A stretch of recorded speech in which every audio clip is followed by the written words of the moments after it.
সবাই আমাকে প্রশ্ন করছো কোথায় গেছে, আমি জানি না কোথায় গেছে। তো মেনলি আমি বলি কি ব্যাপারটা কি হয়েছে, যে আমি চলে যেতে চাইছি কারণ দেখো একটা মানুষের সহ্যের সীমা আছে। তো আমি ভ্লগে এত কথা তুলে ধরতে চাই না, কারণ আমি চাই তোমরা আমার ভ্লগ গুলো যেভাবে সুন্দরভাবে দেখতে পছন্দ করো ওইভাবেই দেখো। মানুষ ভুল করেই শিখে, ওই লাইভে যে চিল্লাইলেই হয় না সবকিছু। ফেসবুকের পরিবেশটা একদমই নষ্ট করতে চাই না। আর সবার সাথে তর্কে জড়ানো হচ্ছে আমি একটা কথা আছে যে মূর্খের সাথে কখনো তর্কে জড়াতে নাই।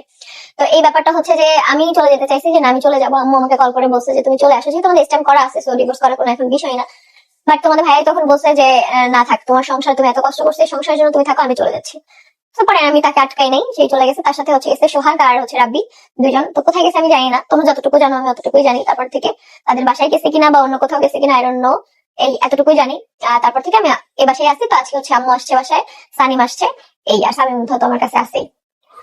এখন সবকিছুর একটা সহ্যের সীমা আছে। বারবার আহাদের এই অনৈতিক কাজগুলো আর মেনে নিতে পারছে না তিশা। তাই তো তিশা বাসা থেকে চলে যেতে চেয়েছিল আহাদকে ডিভোর্স দিবে, কিন্তু আহাদ নিজেই বাড়ি ছেড়েছে। কারণ আহাদ চায় না তিশা তার সাজানো গোছানো সুন্দর সংসারটা ছেড়ে চলে যাক। তাই নিজের ইচ্ছায় আহাদ বাসা ছেড়েছে। এবার ভিডিওর মাধ্যমে আহাদ চলে যাওয়ার আসল কারণ কি সেটাই ভিডিওর মাধ্যমে জানিয়ে দিল তিশা। সকলের একটাই প্রশ্ন, আহাদ কোথায় গেছে, কেন গেছে? সেই প্রশ্নের উত্তর দিতে এবার ভিডিওর মাধ্যমে ক্লিয়ার করলো সব কথা তিশা জানিয়েছে বারবার একই ধরনের অন্যায় সহ্য করে নেওয়া যায় না, সহ্যের একটা সীমা রয়েছে। আহাদ বারবার একই রকমের কাজ করে, আমাদের স্ট্যাম্প করা রয়েছে, চাইলে আমি ডিভোর্স দিয়ে চলে আসতে পারি, কিন্তু আহাদ নিজেই বাড়ি ছেড়ে চলে গেছে। কোথায় আছে সে সম্পর্কে আমাদের কারোই ধারণা নেই, কিন্তু কিছু একটা নেই মনে হচ্ছে, শূন্যতা আমাকে কুড়ে কুড়ে খাচ্ছে। কারণ এত বছরের জীবন একসাথে আমরা রয়েছি, সংসার কাটিয়েছি,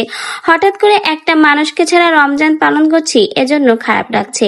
কিন্তু সত্য হলেও একটা কথা ঠিক, দুষ্টু গরুর থেকে শূন্য গোয়াল অনেক ভালো। বারবার আহাদ এভাবে অন্যায় করে আমাকে ঠকিয়ে যায়। আমি মানুষের কাছে কালারিং হয়, সোশ্যাল মিডিয়াতে যে নানা ধরনের কথা বলি, এমনকি ফেসবুকে যে প্রতিনিয়ত লাইভ করে গলাবাজি করে কথা বলি। তাই আজকে ভাবলাম আর কিছুই করব না, চুপ করে থাকবো। কারণ ফেসবুকে যে তার পরিবেশটা নষ্ট আমি করতে চাই না, তাই চুপ রয়েছে। আর আহাদ কোথায় রয়েছে সে সম্পর্কে কোনো ধারণা নেই।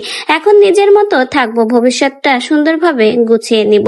ভিডিওর মাধ্যমে ঠিক এইভাবে আহাদ সম্পর্কে সকল তথ্য প্রকাশ করেছে তিশা। এমনকি তিশা জানিয়েছে তাদের স্ট্যাম্প করা, চাইলে সে ডিভোর্স নিয়ে চলে যেতে পারে। এমনকি সে মায়ের বাসায়ও চলে যেতে চেয়েছিল, কিন্তু আহাদ তাকে বাধা দিয়ে রেখে গেছে, বলেছে তার সংসারে সে থাকুক, আহাদ নিজেই চলে যাবে। তাই তো আহাদ আজ বাড়ি ছাড়া। কোথায় গেছে সে সম্পর্কে সঠিক কোনো ধারণা নেই।